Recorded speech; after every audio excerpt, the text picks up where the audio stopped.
Hello and welcome. This is your quick guide in MNML AI to the Interior AI tool, how to turn your sketch into this render. Step 1. Go to the Interior AI tool.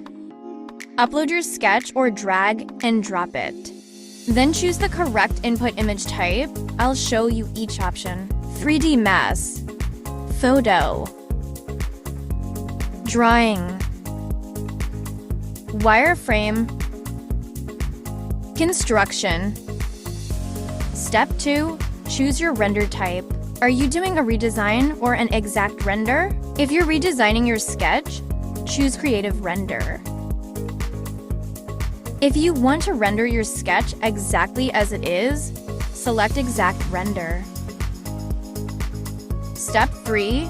Let's talk about geometry, the most crucial parameter. If you set geometry above 80 and select Exact Render, you're telling the model not to be creative. It will avoid adding elements or changing the style.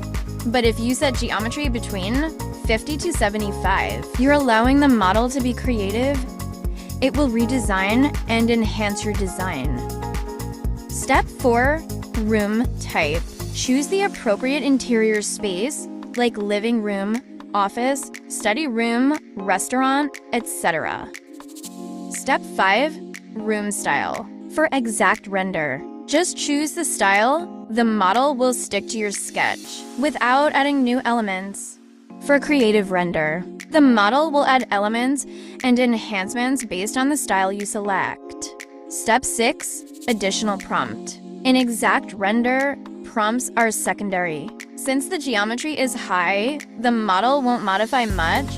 Just write the room type. In creative render, the prompt is essential. Describe your interior elements, materials, colors, and mood. Or use the prompt generator, and it will help you to write a good prompt.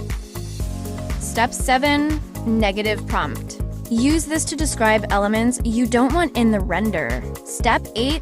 Styles. Choose the output style, realistic, night view, sketch, or watercolor. Then choose render speed. I would recommend to choose best to get the best quality.